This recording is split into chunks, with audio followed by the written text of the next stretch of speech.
1852년 4월 어느 미국 시민이 북아프리카에 있는 튀니지라는 나라에서 생을 마쳤습니다.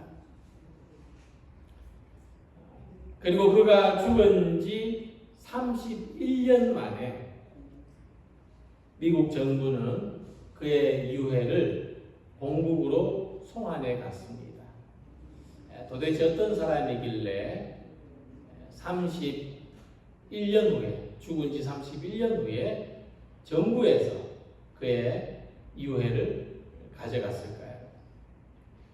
이 이야기의 주인공은 노래 가사 하나 때문에 전 미국 시민의 사랑을 받았던 존 하워드 페인이라는 사람입니다. 홈 스윗 홈이라는 제목으로 알려진 그의 노래는 우리나라에서도 즐거운 나의 집으로 번역해서 불러졌습니다. 즐거운 곳에서는 날 오라 하여도 내 쉴 곳은 작은 집, 내 집뿐이리. 이 노래를 한 번씩은 들어보셨을 줄로 압니다.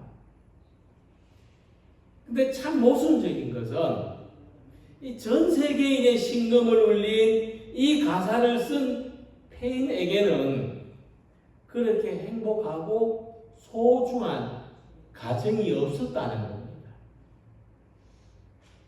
이 사람이 이렇게 가정의 아름다움을 노래했는데 그에게는 가정이 없었어요. 심지어는 평생 고국을 떠나서 평생 혼자 살았습니다. 이 노래를 지을 때는 프랑스에서 살았고 이제 나중에 북아프리카 튀니지에 미국의 외교관으로 부임해서 부임한 지 10년 후 60세에 별세를 했습니다. 가정이 없던 그는 더욱 가정의 소중함을 노래했고 죽을 때 유언이 고향에 있는 공동묘지에라도 나를 묻어달라는 것이었습니다. 그러나 31년이 지난 후에야 미국 워싱턴에 있는 교회 묘지에 안장되었습니다.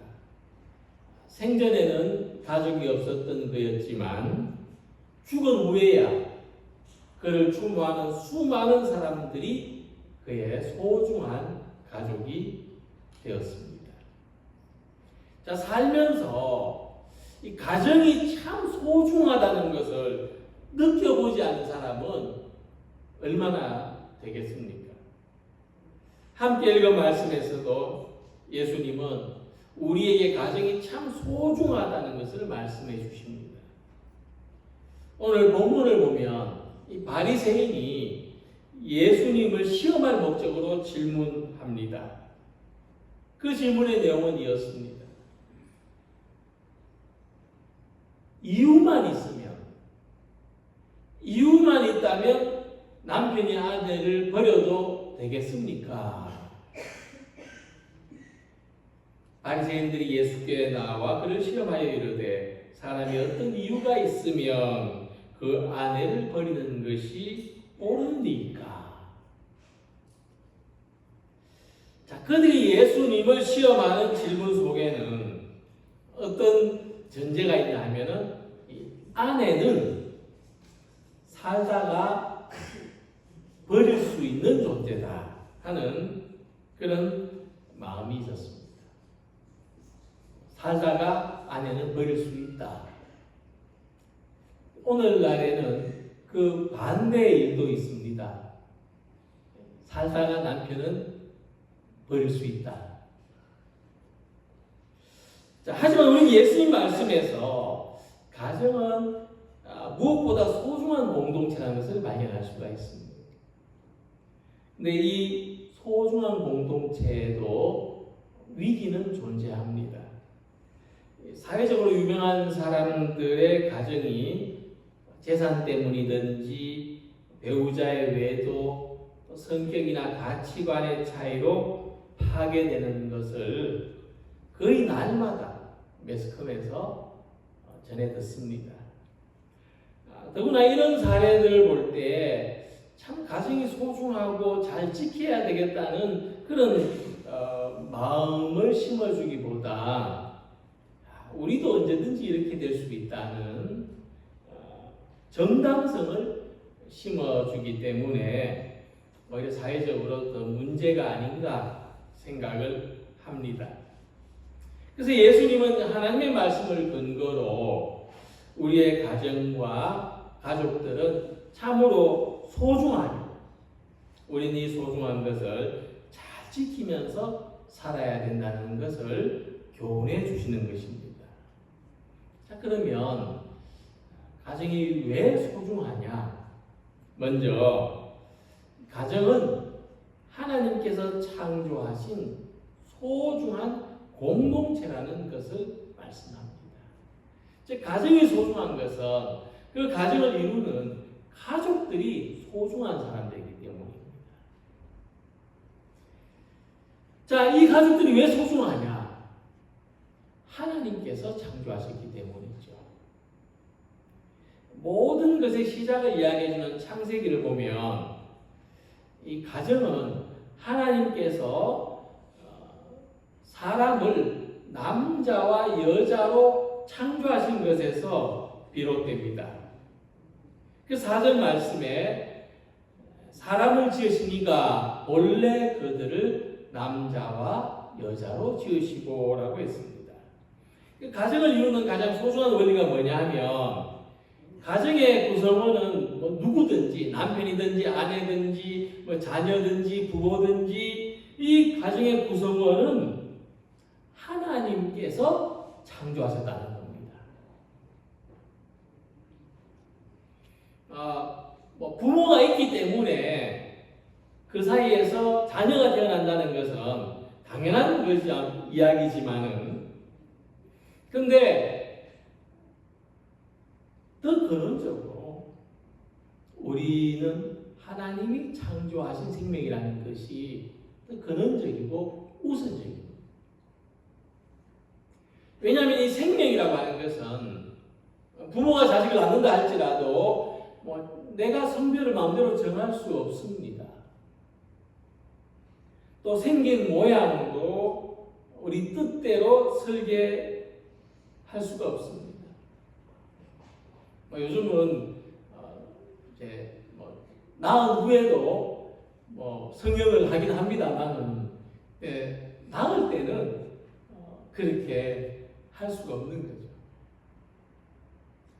그래서 무슨 말이냐면은 우리 각 사람이 하나님의 계획과 섭리에 의해서 세상 속에 탄생되었다는 겁니다.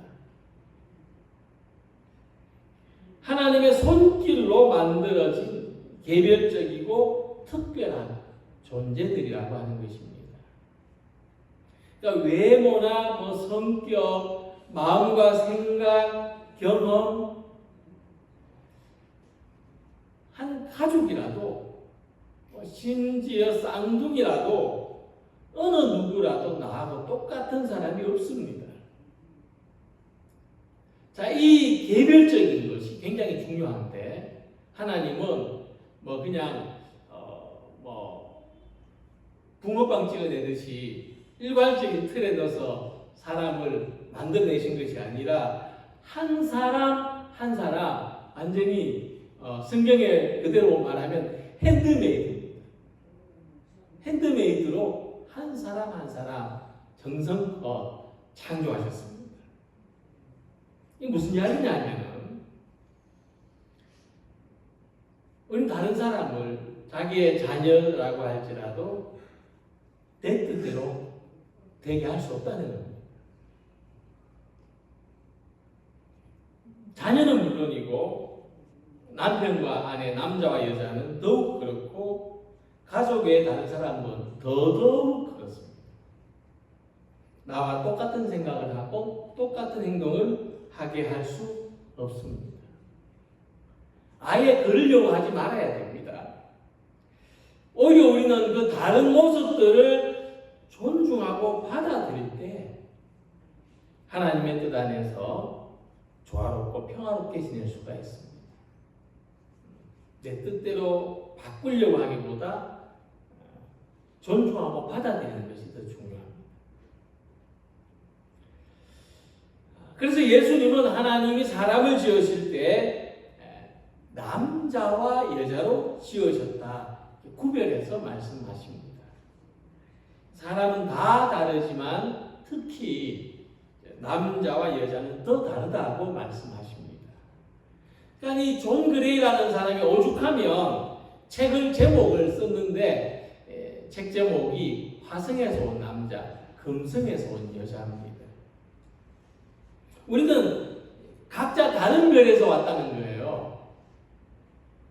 그런데 오랫동안 같이 살다 보니까 서로 말을 하는 방식이나 생각하는 방식이 똑같을 거라는 착각을 하고 이 착각 때문에 갈등이 시작된다는 겁니다. 우리가 서로 똑같을 거라는 착각. 여기에서 갈등이 시작된다. 그래서 이 갈등을 해소할 수 있는 방법은 우리는 서로 다르다. 나는 고향이 화성이고 당신은 고향이 금성이고 화성하고 금성은 죽을 때까지 걸어가도 못 만나는 먼 거리다 하는 것을 인식해야 된다. 그래야 서로를 이해할 수 있는 길이 생긴다 하는 겁니다. 그래서 사람들이 각각 고유한 존재라는 것은 이렇게 각자 귀하고 소중하다는 것을 말합니다. 어떤 사람한테 도자기 2점이 있었는데 아주 유명한 사람이 단 2점만 만든 도자기입니다. 그래서 아주 귀한 도자기예요. 근데 어느 날 이 사람은 많은 사람들이 지켜보는 앞에서 2개 중에 1개의 도자기를 주저없이 깨뜨렸어요. 이것을 지켜본 사람들이 깜짝 놀라면서 말했습니다. 아니 어떻게 이렇게 귀한 물건을 깨뜨렸습니까? 그 자는 이렇게 대답했다고 합니다. 이 세상에서 가장 귀한 것은 단 하나뿐이어야 합니다. 이후에 남은 도자기는 이전에 2개 가지고 있을 때보다 더 귀한 물건이 됐다고 합니다. 감정가를 말하는 거죠. 저는 이 이야기를 보면서 만약 2개의 도자기가 있다면 그 중에 1개를 깨뜨려야 된다면 나를 깨뜨려야 되지 않을까. 그리고 우리는 자기를 깨뜨릴 때에 남은 1개가 더 귀한 보배가 된다는 교훈을 얻습니다. 하나님이 한 분뿐이신 것처럼 세상에서 가장 소중한 것은 하나입니다. 하나밖에 없는 거예요. 가장 소중한 것은. 그래서 우리는 나와 함께하는 다른 사람이 더욱 값진 존재가 될 수 있도록 나를 깨뜨려서라도 다른 사람을 인정하고 존중하는 우리들이 되기를 소망합니다. 특별히 가정 안에서 내가 얼마나 소중한지 좀 알아달라고 하는 가정이 아니라 상대가 얼마나 소중한지를 알아주는 가정을 이루어 나가는 우리 모든 성도님들이 되시기를 소망합니다. 그 다음에 남자와 여자로 창조하신 하나님께서 이 둘을 한 몸이 되게 하셨다고 말씀합니다. 그러므로 사람이 그 부모를 떠나서 아내에게 합하여 그 둘이 한 몸이 될지니라 하신 것을 읽지 못하였느냐. 그런즉 이제 둘이 아니요 한 몸이니. 자, 이 말씀을 통해서 예수님은 사람이 가정을 이루는 원리를 가르쳐 주십니다. 건강한 가정, 바람직한 가정이 어떻게 이루어지느냐? 첫 번째는 부모를 떠나서입니다. 부모를 떠나서. 창세기를 보면은 이 창조 때의 가정은 하나였습니다. 아담과 하와로 짝지어진 가정이었죠. 그런데 지금 세계에 몇 가정이 있습니까? 지금 세계 가정수가 얼마일까요? 아마 한 몇십억 개의 가정이 존재할 겁니다. 최소 10억 개 이상의 가정이 존재할 것입니다. 근데 이 10억 개 이상의 가정의 출발은 한 개 가정이었어요. 근데 앞으로 이 가정 수는 어떤 나라에서는 줄어들 수 있겠지만은 그러나 전 세계적으로는 그래도 늘어나지 않을까. 어느 때까지는 늘어나지 않을까 생각합니다. 그러니까 가정은 계속 확장해가는 특징이 있습니다. 80%. 그러니까 예수님은 이것을 사람이 부모를 떠나서 새로운 가정이 만들어지는 것이다 라고 말씀했습니다. 확장이 안 된다 할지라도 어쨌든 이런 분화의 가정은 계속 있을 수밖에 없습니다. 이 가정의 특징입니다. 근데 부모를 떠난다는 것은 꼭 어떤 분가를 하는 것만 의미하지가 않습니다. 누구든지 심리적으로, 경제적으로, 사회적으로 그 부모를 떠나서 독립할 때에 새로운 가정이 생기는 겁니다. 그래서 이 가정이라고 할 수 있는 가정의 원리는 첫 번째로 부모를 떠나는, 분화를 하는, 심리적으로, 경제적으로, 사회적으로 독립하는 것이 첫 번째 조건입니다. 두 번째는 아내와 합하여입니다. 그러니까 이 가정은 특히 이 남자와 여자로 이루어지는 가정은 두 사람의 완전한 일치 속에서 이루어진다는 것입니다. 이 완전한 일치를 비유하는 말씀이 한 몸이라는 말씀입니다. 한 몸이 된다는 것은 한 마음이 되는 것이고 한 믿음이 된다는 것을 포함합니다. 밀가루 반죽 두 덩어리가 있는데 하나가 되려면 어떻게 합니까? 한 덩어리를 다른 한 덩어리 옆에 갖다 놓아서 되는 게 아니고 같이 짓이겨야 되고 같이 반죽해야 하나가 됩니다. 이같이 우리는 각자 다른 몸을 가졌지만은 우리들도 마찬가지입니다. 각자 다른 몸이지만은 자기를 내어줌으로써 하나가 되는 겁니다. 내 마음에 다른 사람의 마음이 들어올 수 있고 또 내 경험에 다른 사람의 경험, 내 삶에 다른 사람의 삶, 내 신앙에 다른 사람의 믿음이 함께 어우러지도록 하는 것이 하나가 되는 것입니다. 그래서 가정뿐만 아니라 어떤 공동체든지 하나가 되려면 서로를 위해서 희생하고 헌신할 때 되는 것입니다. 세 번째는 하나님이 짝지어 주신 것으로 받아들이는 겁니다. 하나님이 짝지어 준 겁니다. 물론 사람이 어떤 가정을 이루려면 서로에게 끌리는 마음도 있어야 되고 그렇지만은 그러나 이 모든 배후에 하나님의 섭리가 있었다는 신앙 고백이 필요한 것입니다.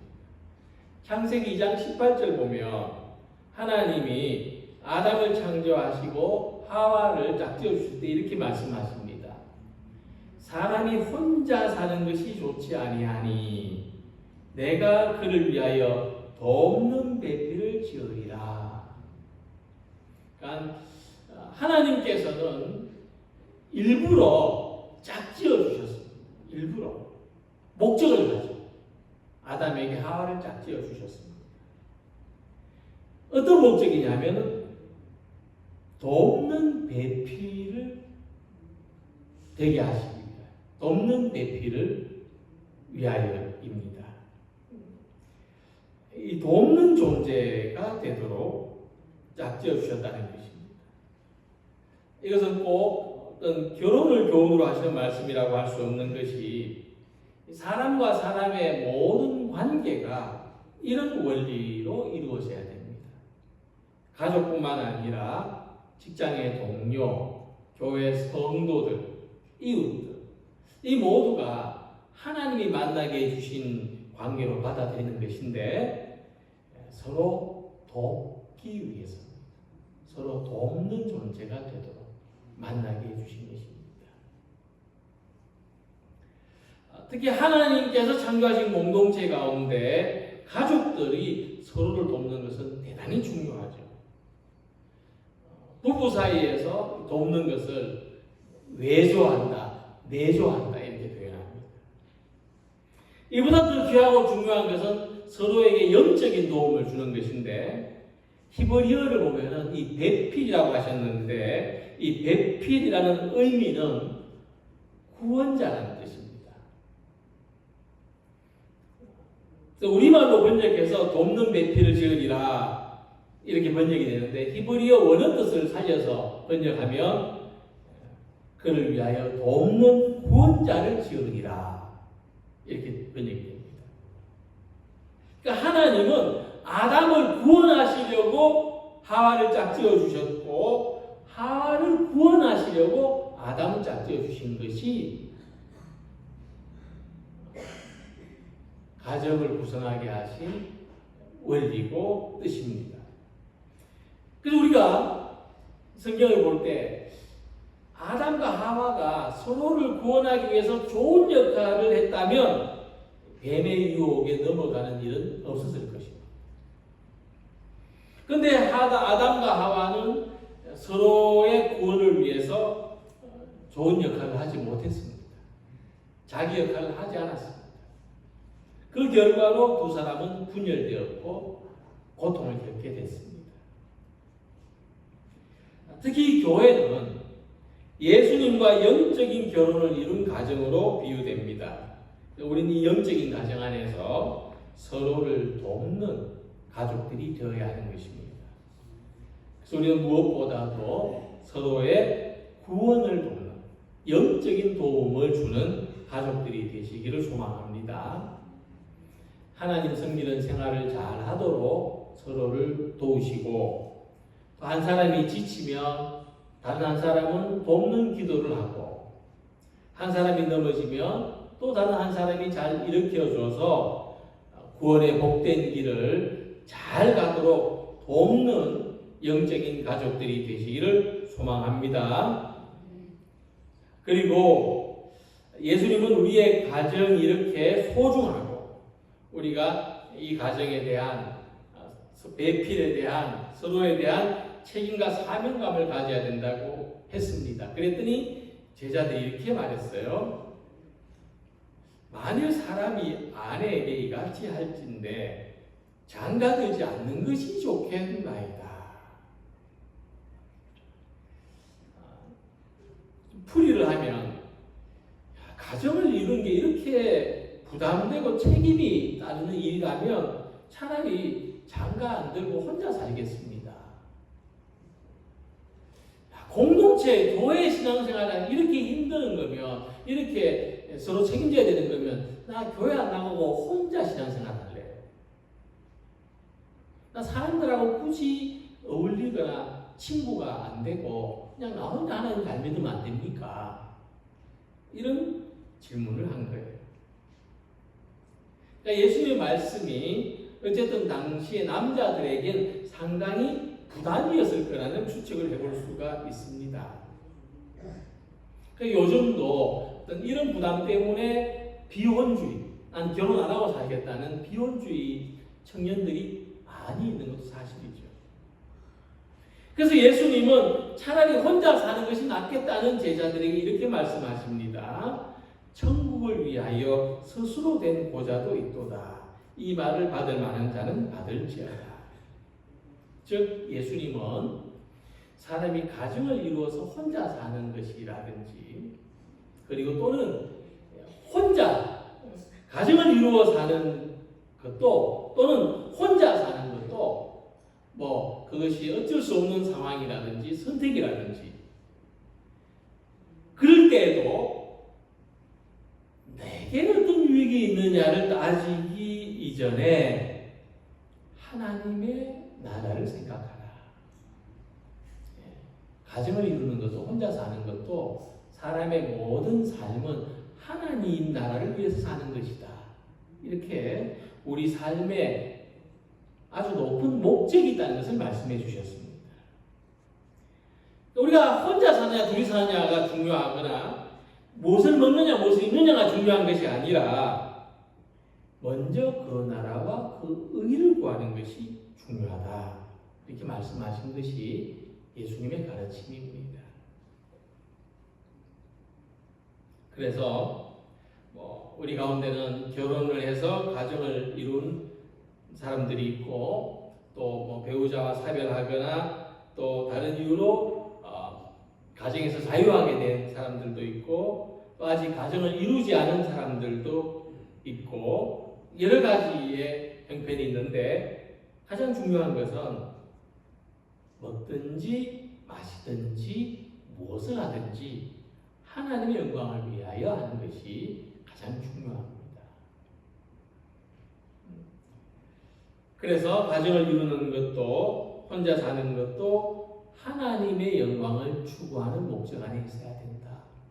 우리가 고민할 것은 어떻게 살 거냐 아니라 어떻게 하면 하나님의 영광을 위하여 사는 삶이 될 수 있느냐, 어떻게 하면 우리 가정이, 어떻게 하면 나의 삶이 하나님의 영광을 위하여 하는 것이 될 수 있겠느냐, 어떤 선택이 내가 뭔가를 선택해야 된다면 어떤 선택이, 어떤 결정이 하나님의 영광을 위하여 하는 선택과 결정이 되겠느냐 하는 것입니다. 그래서 사도 바울은 가정에 4가지 교훈을 하고 있습니다. 첫 번째는 아내들이여 남편에게 복종하라. 두 번째는 남편들이여 아내를 사랑하라. 세 번째 부모들이여 자녀를 노하게 하지 말라. 네 번째 자녀들아 부모를 공경하라. 자, 이 같은 교훈을 통해서 행복한 가정이 이루어지면 이 관계가 확장된다는 거예요. 이 행복한 가정에서, 소중한 가정에서 성장한 사람들이 불안할 때에 그가 만나는 사람들, 그가 속한 공동체에 좋은 영향을 준다는 거예요. 바로 그것이 이 땅에서 하나님의 나라를 이루어가는 삶이라는 것입니다. 그래서 오늘 말씀을 받은 우리들은 우리의 가정 안에, 우리의 삶 속에 하나님의 목적과 하나님의 영광이 있다는 것을 생각하며 살아가기를 소망합니다. 우리 자신뿐만 아니라 우리의 이웃과 동료들, 함께 신앙생활하는 형제 자매들, 또 우리의 가족들을 정말 더 소중하게 귀하게 여기시기를 소망합니다. 오늘 이 시대에 우리 그리스도인들의 가정이 하나님의 영광을 나타내는 목적 안에서 더 행복하게 세워지는, 세상의 희망이 되는 가정을 또 소망하는, 우리의 삶을 소망하는 모든 성도들이 되시기를 주님의 이름으로 기원합니다. 기도드리겠습니다.